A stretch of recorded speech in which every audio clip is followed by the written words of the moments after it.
Allons-y. Jetons-nous à l'eau, à la pluie et aux larmes. C'est parce que vous avez honte de pleurer que votre cœur est devenu sec comme la pierre. Comment expliquer ça? Vous êtes d'accord qu'il y a le soleil? Le soleil, c'est la joie, le sourire. Vous êtes d'accord qu'il y a de la pluie? Vous imaginez s'il ne pleut plus? Eh bien, notre société est arrivée, notre société, et puis toutes les théories à la mode aussi, hein, pensée positive, euh, tous ces trucs, hein, où on reprend une partie de vérité pour pouvoir légitimer euh, surtout une immoralité dans la sexualité, surtout. Hein, surtout c'est-à-dire que on prend des vérités et après on dit, mais vous pouvez faire quand même tout ce que vous voulez parce que c'est vous qui êtes Dieu.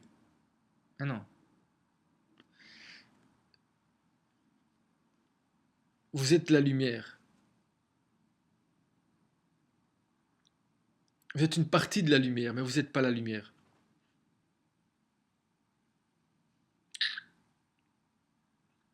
Vous n'êtes pas la lumière. Vous êtes une partie de la lumière. Quelqu'un qui écrit un livre pour parler de l'âme, du monde, beau titre, oublie que la clé de la sagesse est le don. C'est pour ça que c'est difficile d'être sage. Sinon, ce serait donné à tout le monde. Et le sage, il donne à tout le monde. La sagesse ne se vend pas et ne s'achète pas. Elle se donne en vivant soi-même, en la vivant soi-même et en la recevant des autres. Pleurer, c'est la pluie de l'âme.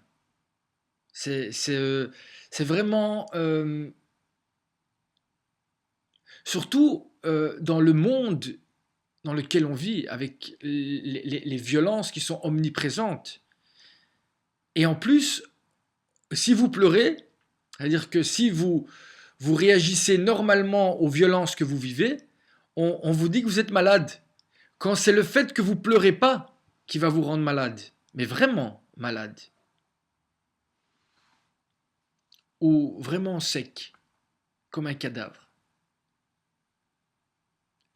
Pleurer, c'est la pluie de l'âme, sans pluie, que des lumières artificielles, sans soleil. Tu confonds la science et la spiritualité. Ce que tu lis, dans ce cas-ci, ce que tu entends, est observable et entendable. Et pourtant, tu ne vois rien. Rien d'autre que de la pub ou du prosélytisme. C'est-à-dire que tu crois que je suis en train de faire de la publicité pour moi.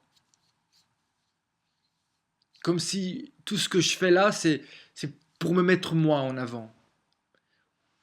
Pourtant, il faut être aveugle pour ne pas entendre. Les valeurs humaines invisibles qui se cherchent et se trouvent derrière. Ou dans ce que tu entends si tu fais abstraction de mon image. Tu es, ou si tu veux, je ne peux pas dire nous parce que j'aime pas nous. Mais quand je dis tu, je ne parle pas de toi, je parle de celui qui se sent concerné. Et lui va se sentir, ça va lui faire mal, à lui tout seul. Parce que si moi, je ne me connais pas et je me vois, et quelqu'un dit, tu es le prototype de ce qui a détruit le monde. Encore une référence à la Bible. Avoir mangé de l'arbre de la connaissance, oubliant que ce qui te fait vivre se trouve dans ton cœur, et ne comprend pas, et ne se mesure pas et ne s'observe pas. Mais sans elle et sans lui, ta vie n'a aucun sens.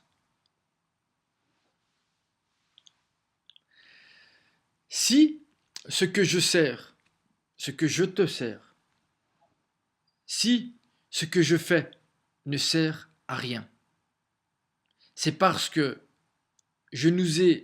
c'est pas parce que je ne vous ai rien servi, mais parce que vous n'en avez rien fait. Je répète, si ce que je fais ne sert à rien, c'est pas parce que je ne vous ai rien servi, mais parce que vous en avez rien fait.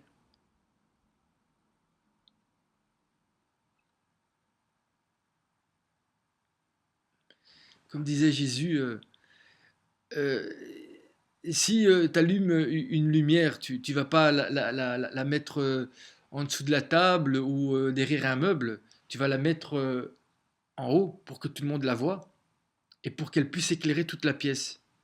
Mais la mettre en haut et faire qu'elle éclaire toute la pièce, eh ben pour ça, ça s'appelle partager. C'est partager quelque chose, pas moins, mais si ce que je dis est vrai. Et si ce que je dis est vrai, et tu le mets derrière un meuble ou tu lui fais de l'ombre, c'est parce que tu as quelque chose à cacher. Parce que tu n'es pas clair. Avec toi-même et avec les autres.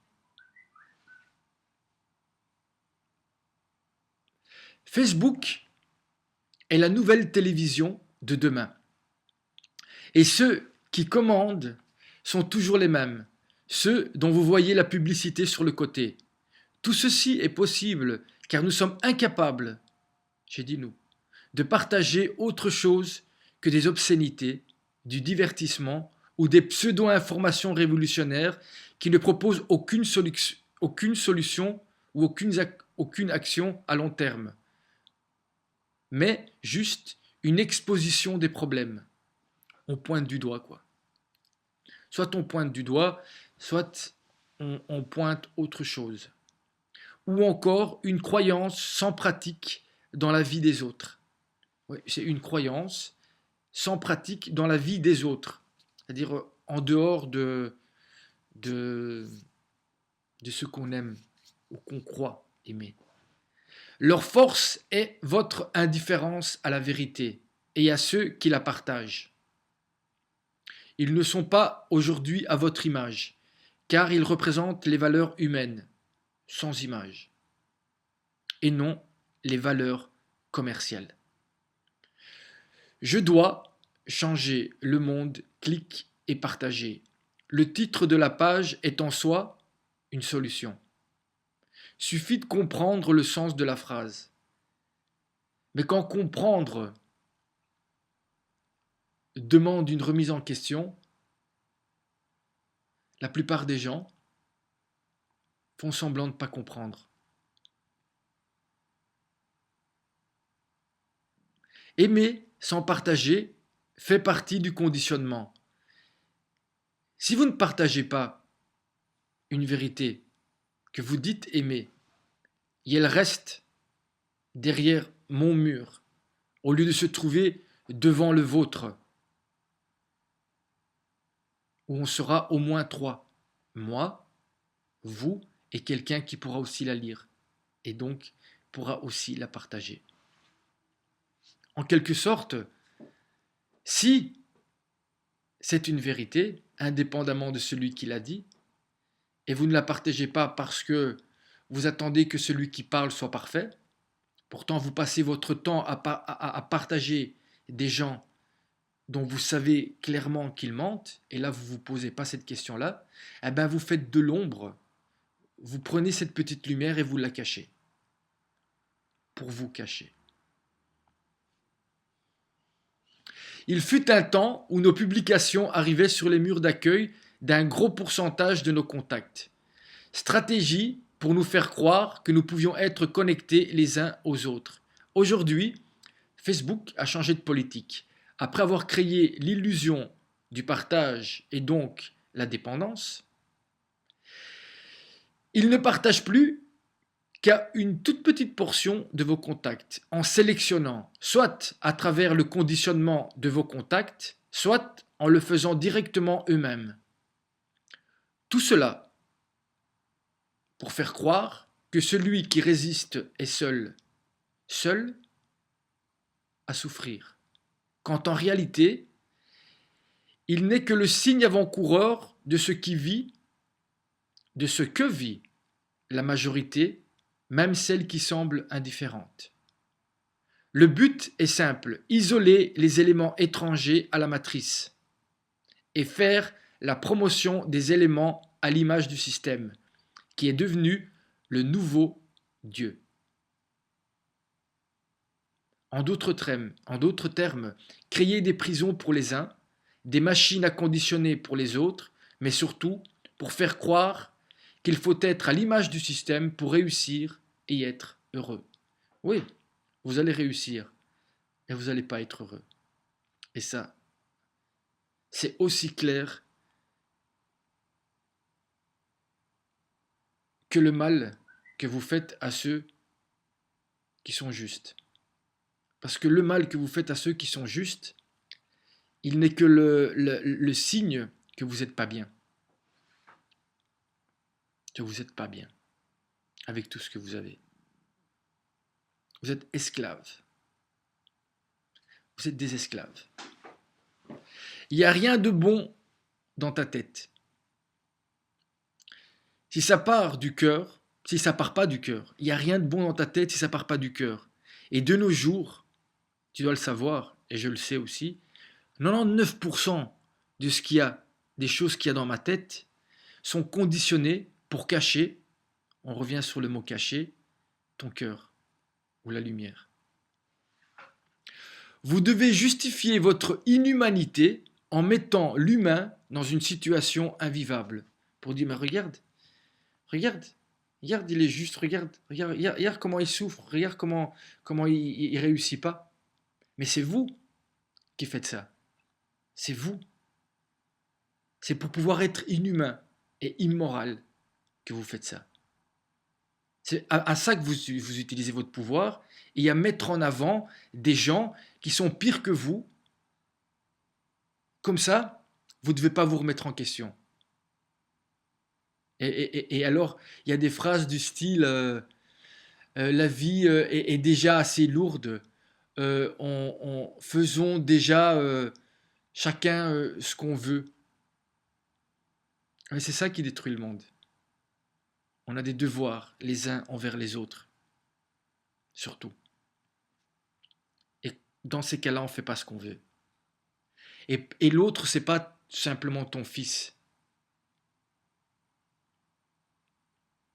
Parce que demain, ton fils va se marier avec une autre.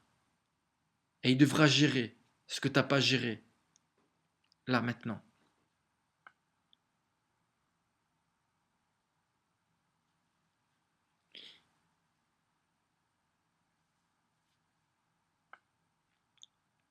La plupart des gens ne cherchent pas la vérité. Celle qui unit dans la différence. Mais cherchent des théories ou des religions qui peuvent légitimer leur immoralité, leur absence d'humanité et de courage à aimer un autre. Quand j'aime, j'attends.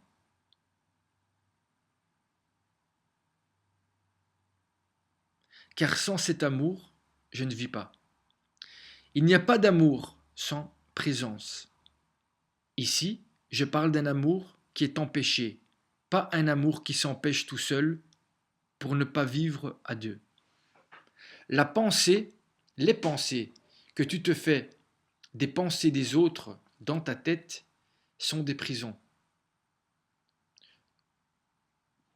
Quand j'aime, j'attends, car sans cet amour, je ne vis pas. Si je suis une poussière de lumière et que j'essaye d'être à son image, vous faites comme si je n'existe pas. Pourtant, si tu lis ce que tu lis, ou si tu entends ce que tu entends, c'est que j'existe. Imagine maintenant ce que tu fais avec la lumière, la vérité, l'amour dans ta vie, et combien tu dénies son existence dans ton monde. Dieu a laissé les hommes libres. Il a donc besoin des justes pour exister dans le monde. Donc, s'il n'existe pas, c'est que les hommes pensent ne plus avoir besoin de lui, oubliant qu'il est le principe même de la vie et des valeurs qui font que la vie est supportable pour l'humain. Je suis ici et je partage ma vérité.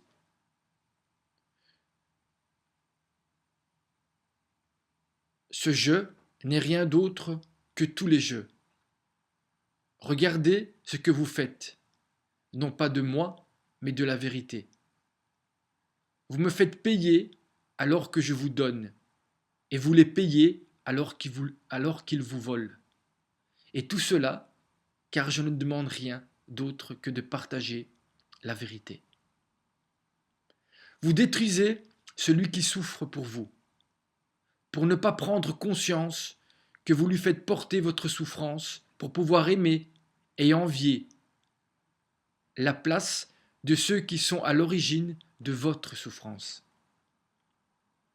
Il est impossible à un homme qui vit comme un juste et dans notre système de ne pas faire exister Dieu dans sa vie, car sans lui, il ne pourrait pas supporter une seule seconde notre système, qui fait tout pour détruire la vie, la justice et l'amour. Vous condamnez celui qui veut devenir juste pour la moindre erreur, et le plus souvent pour vos propres erreurs, et vous pardonnez tous, et vous pardonnez tout à ceux qui sont injustes avec vous, simplement car ils ont plus de pouvoir que vous. Pourquoi ?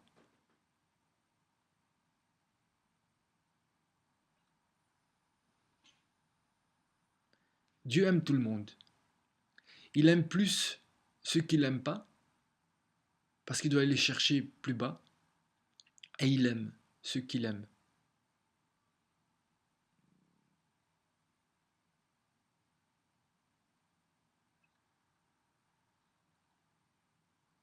Celui qui aide quelqu'un aide tout le monde.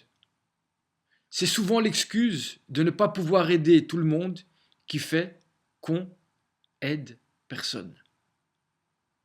C'est quand tu as envie de partir que ça commence. Reste toujours un peu avant de partir. Merci pour votre écoute.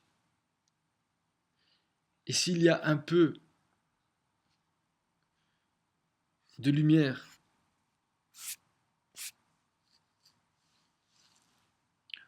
disons ça autrement, si ça vous a un peu éclairé, et si vous pensez que ça peut éclairer quelqu'un d'autre, même si cette vérité peut sembler de prime abord faire mal,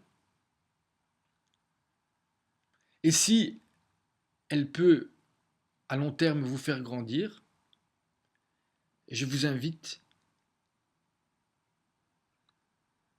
à la partager, car elle ne m'appartient pas, elle appartient à tout le monde, depuis toujours et pour toujours.